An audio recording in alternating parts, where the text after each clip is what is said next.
you one. It's been a minute. I know. It's been a very long minute. It's been like a month.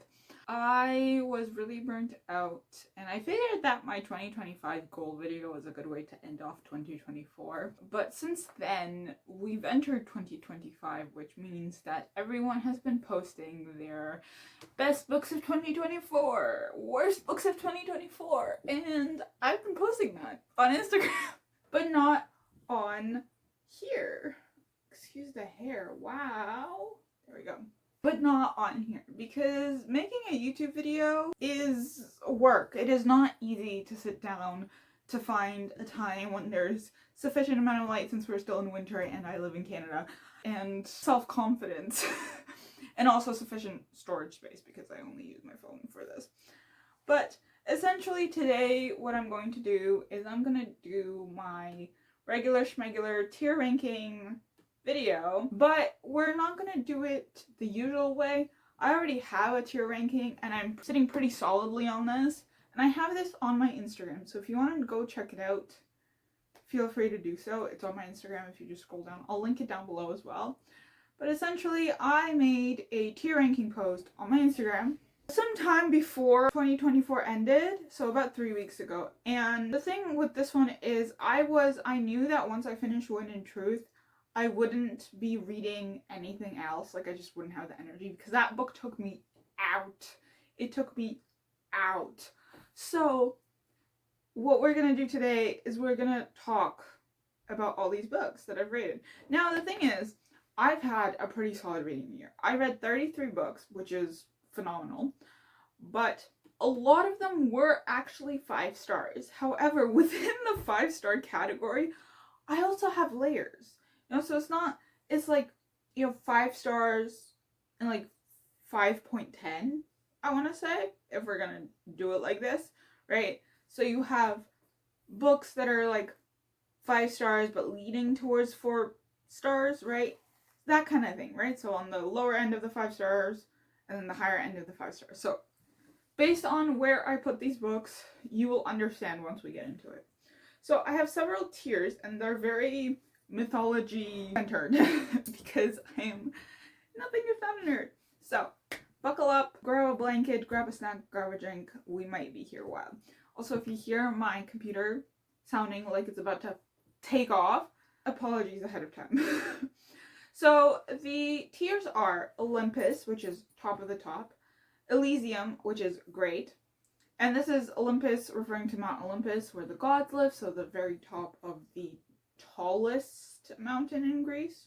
Elysium is the place where the good people go to after they die. They basically party there. They're having a good time. It's the Greek version of heaven. Midgard is good, so Midgard, Earth.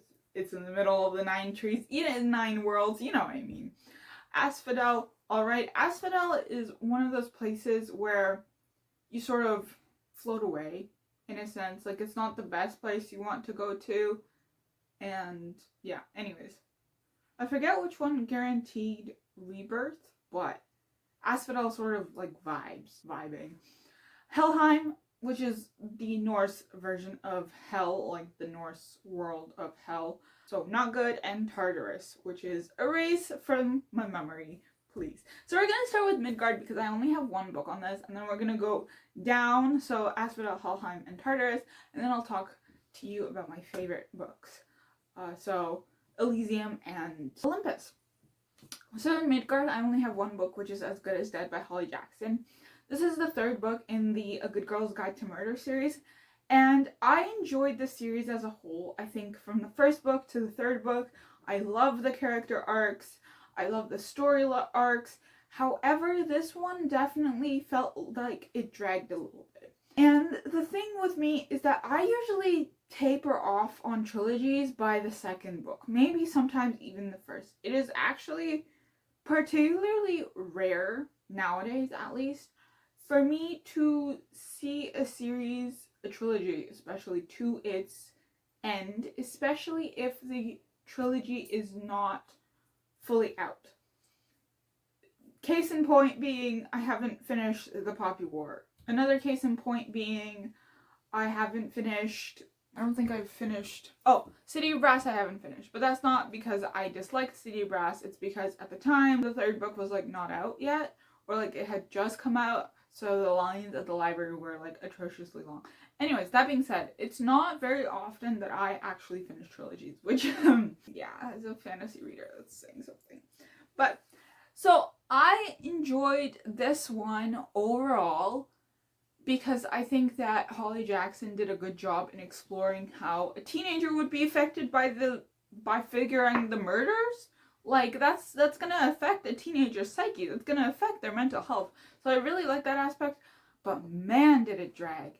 And again, I really enjoyed this book. I gave it like 4 stars, I think, or something like that, or like 3.5 stars. I don't remember, but I solidly enjoyed this book. Just because it's in the mid tier doesn't mean that it was bad necessarily. I've heard that people love this one. I think this is the generally more loved one in the fandom overall. I personally enjoyed more so the second book. I thought the mystery was more intriguing. I thought the pace was faster, I think, than the first book. And definitely faster than the third book, and it definitely slowed down by the third book, which isn't a bad thing, but it just didn't really entirely work with me the way that I wanted it to. In Asphodel, which is the alright tier, we have Emily Wilde's Map of the Otherlands by Heather Fawcett. Now the thing with this one is I enjoyed it. I really did. I really loved it. I think if you think about it, technically, Map of the Otherlands I would place above As Good as Dead, but here's the thing. I have different critiques of the books. Like, they're totally different genres, first off. They're totally different age ranges, because Emily Wilde is adult, whereas As Good as Dead is YA.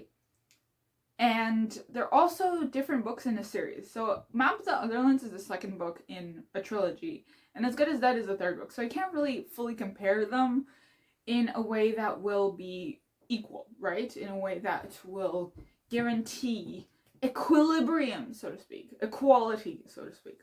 So the thing with Map of the Otherlands is I really enjoyed it, but I feel like it lacked the sense of found family we found in the first book. And while it did have the cozy element of the first book as well, right? I think that's a very over the series kind of thing that it just has, that it's, you know, cozy element. It's a cozy fantasy. It's dark academia-ish. It's academic-ish. The thing that bothered me the most was that Wendell gets poisoned in like the first chapter. And throughout the book, he just goes in and out because of this poison. And so we're sort of, at the end of book 1, we're sort of really enjoying Emily's and Wendell's sort of leaning on each other, right? Because Emily at the beginning of book 1 is so hyper independent. She refuses to get help from Wendell when he comes to the small village and everything, and she's annoyed by him. But by the end of book 1, they become less enemies and more rivals, so to speak, and reluctant friends. And then book 2, Wendell gets poisoned, and Emily sort of has to return back to this independent girl, but we don't get the same independent girl as we do in book 1. And I guess that's part of the sort of character arc, because she's not going to be the same person as she was in book 1, but it still lacked that sort of, I don't want to say nuance, but it just lacked something. Also, I think the found family in the second book, whether it was intentional or not that there was a found family, definitely lacked the warmth that the found family in book 1 gave us. Because, yeah, and honestly, I expected more from Emily's sort of relationship with Ariadne, who is her niece, I believe, the daughter of Emily's brother. So I expected a little bit more from that, and I didn't like how she sort of put Ariadne down as if she was almost an idiot, but then sang her praises. You know what I mean? Like, it's just kind of wishy-washy, so I felt like the characterization of Emily was slightly inconsistent. But anyway, that's my little rant about Map of the Oath. I enjoyed it. As a second book, I think it was weaker than the first, which is usually how second books go in a trilogy. I think it definitely suffered a little bit from second book syndrome. I'm excited to read the third book. I will be finishing it this year. I'll be finishing the trilogy this year. So I'm very excited, but with that in mind, I definitely enjoyed it less than the first book. In Helheim, which is not good, we have To Cage a God by Elizabeth May. Now, this isn't necessarily, I don't want to say it's not good in a disappointment way, where I had high expectations, I was so excited to read this. No, I read this for the shits and giggles, and I wasn't expecting it to be top class fantasy, because I just wasn't. I truly just wasn't. Something about the book gave off the vibes that I'm not going to love this, and I read it regardless. I thought it was fun. I think it suffered from too much spice in the wrong moments, which I'm not, averse to spice. I'm not against spice. Like, you know what I mean? But it definitely suffered from spice in the wrong moments. And I liked the world building. I feel like we could have gotten a little bit more info dumping, because it definitely didn't really have a lot of info dumping. I thought some of the characters were really compelling and really interesting to read about. I thought the romances were sweet, especially sort of the slight, somehow enemies to lovers, I don't want to spoil it, but there was a slight enemies to lovers arc, but it's sort of different to the typical enemies to lovers. If you read it, you'll know. If you read it, if you know, you know.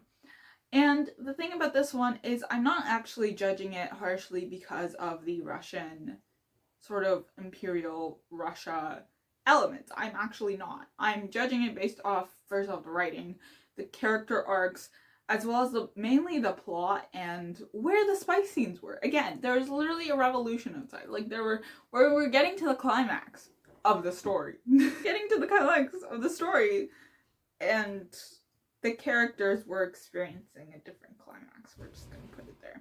But regardless, I think that in the sense of the whole Russian, Imperial Russia elements, I would give it a 4-star for just that. However, overall, I think I gave it maybe a 2-star, maybe a 3-star, I don't remember. But that's usually how I would feel about it. This is the first book. I don't want to say trilogy, but I'm kind of scared to say trilogy. I didn't think it was particularly good. I think it lacked maybe a stronger foundation. I thought the premise was interesting. I thought, again, the characters were pretty interesting to read about. I liked the usage of Russian diminutives, which I call built-in nicknames, and sort of the patronymics as well. I believe they had patronymics, and the naming conventions were used properly, because Russians have very specific naming conventions. And in that sense, I think it was good. Everything else, it lacked in quite a few areas. So, there's that. And then we have Tartarus. Erase this from my memory, please. And that is the one, the only, which is very surprising, Girl Goddess Queen by B. Fitzgerald. Now, I have a 40-minute video about this, talking about literally every single thing I didn't understand or didn't like. And it's sort of the same as with To Cage a God. I wasn't expecting this to be a very, very amazing Hades and Persephone retelling. Because when you tell me that a TikTok star, no offense to B, I'm just saying in general, a TikTok star, wrote a book. Anyways, this is not directed to B directly. I'm sure she's lovely. But the thing with Hades and Persephone retellings is that A, I'm very wary of them, and B, I'm very tired of them. And C, they never get it right. They never get it right. So I've given up hope that someone will write a proper homage to Lady Demeter and the hymn to Demeter, and properly characterize both Persephone and Hades and Demeter, and not show her as this helicopter mom, as this tiger mom, so to speak, that's suffocating Persephone and, all that stuff. And it's very complicated. I have complicated feelings about this. Also, there are so many other myths that you could talk about. Why are you harping on Hades and Persephone? Please stop. Please stop. giving us Hades and Persephone retellings. I want retellings of other myths. Anyways, so that was like the worst book I read, and that's all I'm gonna say. I have a 40-minute video. I'll link it below. So yeah. Now we'll go to Elysium. So Elysium is great. Now these do contain like 5-star reads. However, they're like on the lower end of the 5-star scale, okay? So they're nearing like 4.9, 4.8 stars, right? Otherwise. And some of them are actually 4 stars. So I'll start from the bottom up. So first we have Give the Dark My Love by Beth Revis. Now this is one that I found on like a dark academia list for a vlog that never came to fruition. I read it anyways, but I just ended up scrapping the vlog. Maybe next year, maybe this year I'll end up having like a proper dark academia reading vlog, because I was very inexperienced with reading vlogs. I think I'm better experienced with reading vlogs now, but still. So Give the Dark My Love is a dark academia and set in this world, made up world, where this one girl goes to this academy to try and figure out how she can use alchemy, how she can study alchemy to help people get rid of this plague. Now she's from a small village. Shout out country girls. Shout out village girls. And so she goes to this academy, the #1 academy in this kingdom, and she encounters both alchemy, and she finds out that she has a knack for this specific alchemy. And then she also like finds out about necromancy, because clearly necromancy is the, you know, antithesis, so to speak, to antithesis and to the enemy to alchemy, right? Because alchemy, you sort of give life in a sense. You sort of use what's given to you already, what's there. Whereas necromancy, you use powers that you're not supposed to. That kind of thing. And then she also falls in love, perhaps.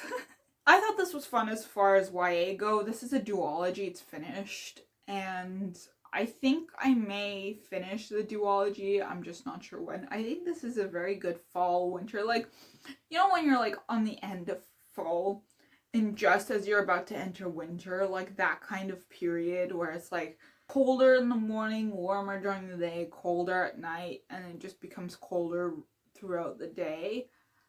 Yeah, that period, I feel like it would be good to just sort of binge this duology. I thought it was really good. Oh my goodness. Okay, so the next book I have is A Good Girl's Guide to Murder. Now again, I really enjoyed this book. I think I gave it either 5 stars or 4 stars, I don't remember.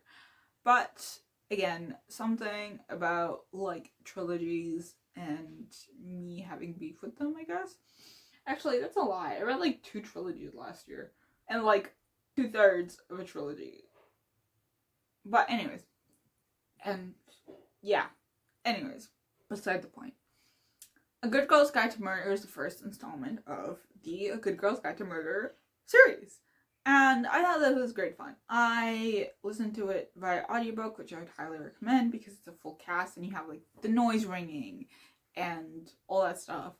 And yeah, I thought it was really fun. I just think, yeah, I just thought it was fun. I don't really have anything else to say. I don't think it was top tier, but the next thing I have is A Game of Thrones. Now this, I knocked a star or half a star off, or a star, I don't remember, because I don't remember the ratings, unless they're like 5 stars, or like terrible, and 1 star, like Girl Goddess Queen. So, A Game of Thrones, I knocked off some points, so to speak, because of the excessive amount of sex and violence and everything. Now, no. George R. R. Martin is known for this stuff, okay? He's known for this stuff. That doesn't mean that I have to be comfortable with it, right? I enjoyed the book as a whole. I think Martin is a very solid writer. I enjoyed his world building. I enjoyed reading about the characters. R.I.P. Ned. You deserved better. And, you know, that kind of thing. But it's just the amount of, you know, sex scenes and violence and endless killing, and also the amount of people that call someone a whore made me uncomfortable. Okay? That's all I will say. The next thing I have is Darker by 4 by June Seal 10. Now this is a YA that I read. I thought it was really fun. I don't know if I liked this one more than Jade Fire Gold. I think I have a special attachment to Jade Fire Gold because it's one of the few books that I followed from like the comp title era, so to speak. You know, like before we had a cover, you know, back when the author only had a few posts about the singular book, and like I have a signed copy and everything and all that fun stuff, and I just have a very profound sense of attachment to it. So I thought it was fun. I'm excited to read the second book whenever that comes out. I think it's this year. Hopefully it's this year. Really hope it's this year. But it's a duology, so very quick to finish. The next book I have is Good Girl, Bad Blood. Now this is in the same tier because I don't think it just goes above any of the... Like, it could easily be in Elysium, but the next book after that, like on top of Good Girl, Bad Blood, would also be in Olympus. Sorry. Good Girl, Bad Blood could easily go in Olympus, but it just lacked something that the other Olympus books have, and I'm not sure what that is. So Good Girl, Bad Blood is the second book in the A Good Girl's Guide to Murder series, and this one is my favorite one, which is not the general consensus, but when have I ever followed the general consensus in a fandom? I've always been like the odd one out, okay?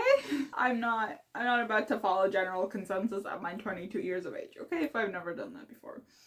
So I thought this one was more interesting than the first one. I think the mystery was even crazier. I think the plot twists were like bonkers. But yeah, so there's that. And then on top of Good Girl, Bad Blood, we have Where the Dark Stands Still. I really love this one. I need answers.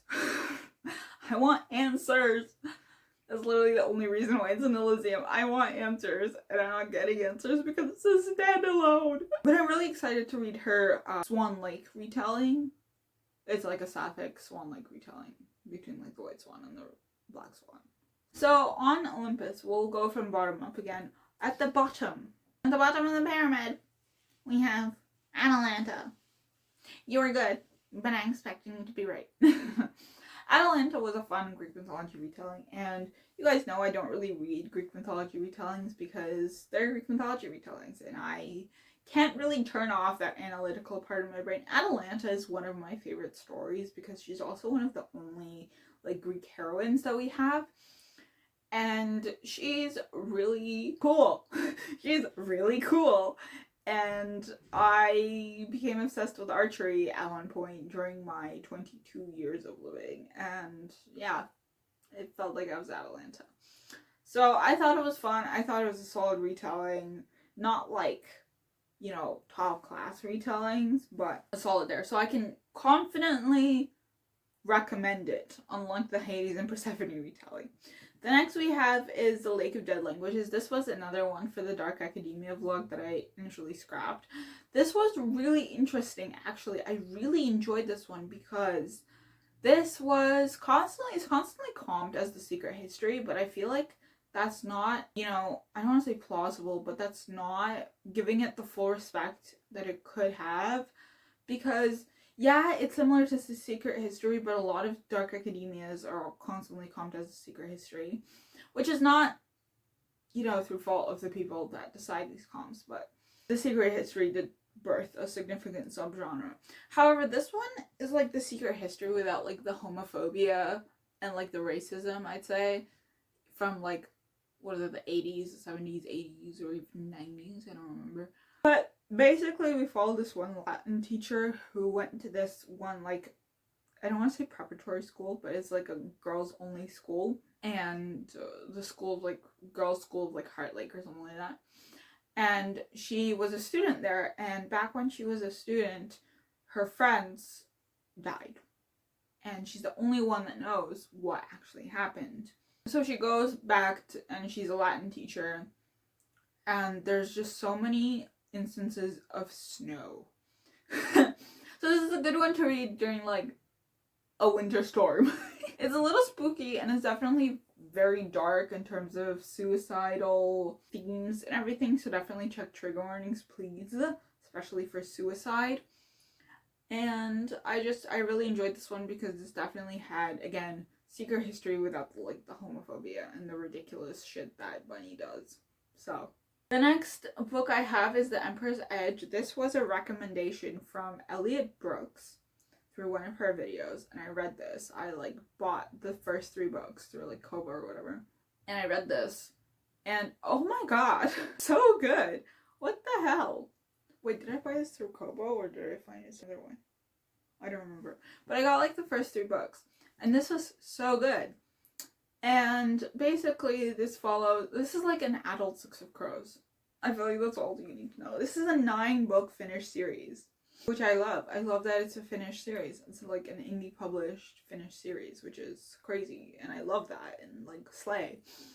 So this follows an officer that essentially gets stabbed in the back, so to speak, and by her commanding officer, and they brand her as a traitor, thinking that saying that she's going to kill the emperor, and the emperor is this 20-year-old kid, and this young kid, and so basically she forms a group of ragtags, and they set off on a heist.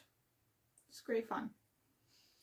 The next book I read is In a Certain Kingdom, Fairy Tales of Old Russia. This was a retelling of a few Russian fairy tales, I think 5 of them, that I just stumbled randomly upon as I was browsing Amazon for Russian fairy tale books with the drawings and stuff. And this was really fun because it felt nostalgic, and I think that I can confidently recommend this because Russian fairy tales, there's a lot of them, there's a lot of nuances to it that if you don't speak the Russian language, you're not going to find. But I think that the author translated these really well. He still had, obviously there's going to be nuances missing because it's a translation, regardless of how you translate, but I think he did an absolutely phenomenal job with keeping that essence, that vibe, that aura for lack of a better word, of Russian fairy tales, because Russian fairy tales have such a very specific vibe and a very specific way to go about it, so to speak. But yeah, so I really enjoyed that one. If you want to get into Russian fairy tales, this is really short, I don't know, 100-something pages, maybe even less actually, don't remember. But I would highly recommend it. And he has a bunch of he has a whole series based on Russian fairy tales, I think, Song of the Syrian or something like that. So the next book I have is The Judas Blossom, which is the first book in the Nightingale and the Falcon trilogy. This is the Mongolian invasion of the Persian Empire, and this follows several different characters as they try to both come into sort of their own, and there's a magic element to it, which was really cool, I think. So I'd highly recommend this one. The 3rd book is coming out, I believe, in July. So you can definitely binge the first 2 books, and I'm very excited for it. The next book I have is Monstrous Nights, which is the 2nd book in the Witches' Compendium of Monsters duology. This is Bulgarian and Slavic folklore following a witch who bargains away her shadow to get away from her abusive ex, Zimei, the Tsar of Monsters. And basically she lives in a walled city, and that wall protects the outer city from the monsters within the city. And yeah, so this was great fun. She falls in love. Idiots in love. We don't get a kiss until the 2nd book. Until this book, so. Then we have Emily Wilde's Encyclopedia of Fairies. I love this one. Oh my gosh, I can't believe people did not try to convince me to read this one earlier. I thought this was so much fun. No notes. We follow Emily. She's a dryadologist. She goes to this very distant Scandinavian-esque village, and she studies the Fae. She studies the small folk there, which was, yeah, I think it was fantastic. Then we have A Porson, which is the 3rd book in the Old Kingdom trilogy, if you're talking just a trilogy, not the sequels and stuff. I thought this was fun. I think it's definitely the weaker of the 3. I also read this in a day. I'm not kidding. I finished Lyrial, which is the 2nd book, and I'll talk about it later. And then I literally started A Porson right after I finished Lyrial, and then read through it the whole day. So there's that. I really enjoyed this one. I liked all the character arcs coming full circle, all the things coming full circle. I need answers to certain things. But yeah, I thought it was very, very good. Then we have Dawn Shard. This is a novella between Oathbringer and Rhythm of War that I actually read as I was reading one of the interludes in Wind and Truth. So I didn't read it in order. I thought this was fun. I really liked how this one definitely gave us a lot more character development with certain side characters, especially the Lopin. I thought that was fantastic. I think he's hilarious. I think he's great. I really liked reading Rizen's point of view and how she sort of powers through despite, you know, being wheelchair bound, which is very, I think it was very good representation in that sense. So yeah, like it's giving her enough autonomy and isn't infantilizing her, I think. Foul Days is the next book I have, which is the first book in the Witch's Compendium of Monsters. I thought this was fantastic, again. And I read this quite quickly, actually. Monstrous Nights I read in one day. But Foul Days was really good. I thought we have a very solid character arc. I enjoyed seeing like the various monsters and stuff. I enjoyed seeing Kasara's and Asin's, the love interests arc. And I just thought it was so much fun. The next thing I have is the Popular. I can't believe I read that last year. When I reread this, I set out to actually finish the book. Like the series, my bad, the trilogy. I set out to actually finish the trilogy. That didn't happen because I was so scared. But this year I'm determined, so I'll have to read the Poppy War again. Fantastic, no notes, gets brutal the fourth time around. It gets better the fourth time around. The next thing I have is Wind and Truth. Out of all the Stormlight Archive books, I think this was his weakest. If you don't include the novellas, I think this was his weakest as far as full-length novels go. I do think, however, that my criticism isn't with the mental health aspect or the character arcs or anything particularly. It's with the pacing, I guess. The 10 days kind of takes you a little bit out of the story, not gonna lie. But I see why he did it. And also, I think as far as endings go, this was the most plausible ending possible. Rest in peace though, but yeah, I think this was the best ending that he could have given us without hurting us or the characters too much, because he's in George R. R. Martin. The thing with Sanderson is he's not going to be George R. R. Martin. He's going to be a little bit brutal, but he's not going to senselessly kill characters off for, like, you know, stupid reasons, so to speak.